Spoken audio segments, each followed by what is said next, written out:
Yo, what is going on, guys? Welcome to today's video. In this one, I'm going to be going ahead and working on the 97 GT again. We're going to be changing out the transmission fluid and the filter for the 4-speed 4R70W transmission. I have the car already up on the jacks and the jack stand along with the ramp. So I went ahead and took a picture just to help kind of illustrate where we're at since the car is not on a lift. We have the engine at the front, we have the catalytic converters on each side, on the driver and the passenger side of the car, and then on the pan itself we have 3 bolts on the driver side and the passenger side, and then we have 4 bolts on the front of the pan and on the rear of the pan for a total of 14 bolts that you're going to go ahead and take off the car. For this project, or any project where you're going to be changing some fluids on your vehicle, it's always nice to be as prepared as possible for any leaks or spills. So I went ahead and I'm using gloves. I would recommend using some kind of safety glasses just in case some of this fluid splashes, or just catching some of the dust and debris in your eye as you're doing all the removal of the bolts. But having a catch pan is also nice, as you guys will see later or pretty soon here in the video.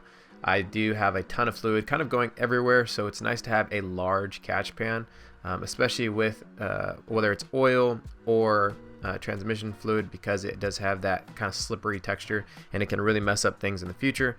But you can see I kind of just cracked the bolts just enough to let it start to leak. I didn't want it to pour out a ton. I just needed it to leak out a little bit.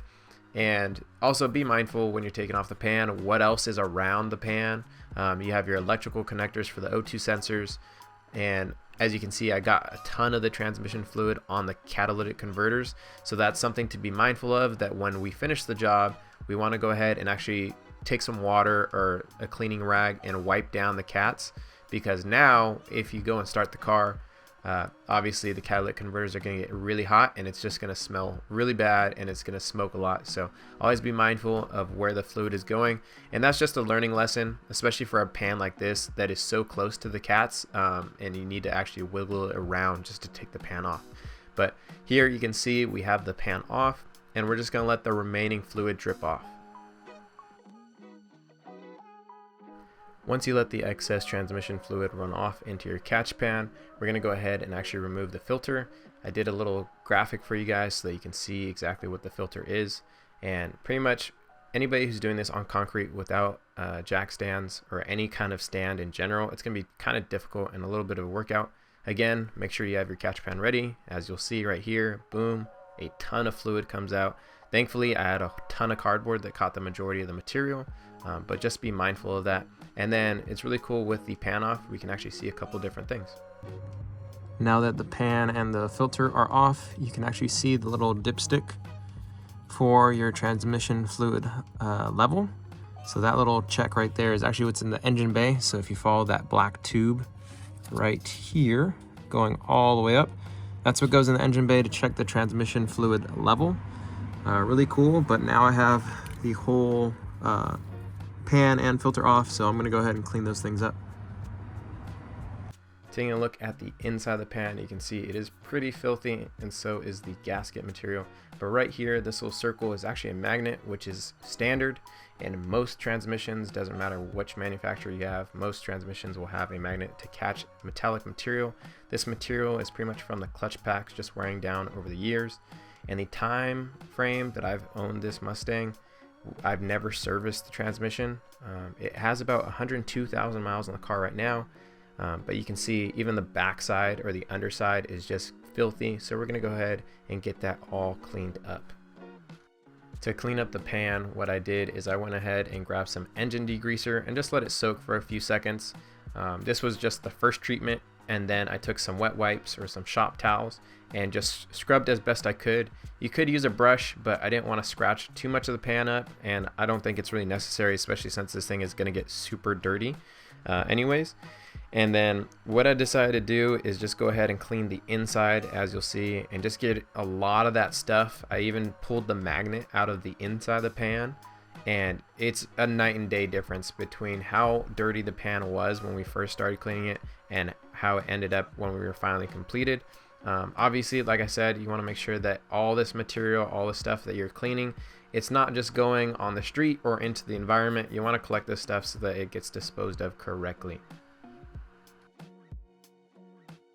So here it is. Here is our clean pan. As you can see, it looks brand new. You can actually make out the stamped writing on the pan itself, the Ford logo, everything. Even the magnet looks like it was just placed in there. However, the gasket that the transmission says is a reusable gasket. I don't feel comfortable reusing this thing because I think it's going to give out and potentially leak on me later in the future. So I'm going to use the gasket that was supplied with our brand new transmission filter, which is this guy right here.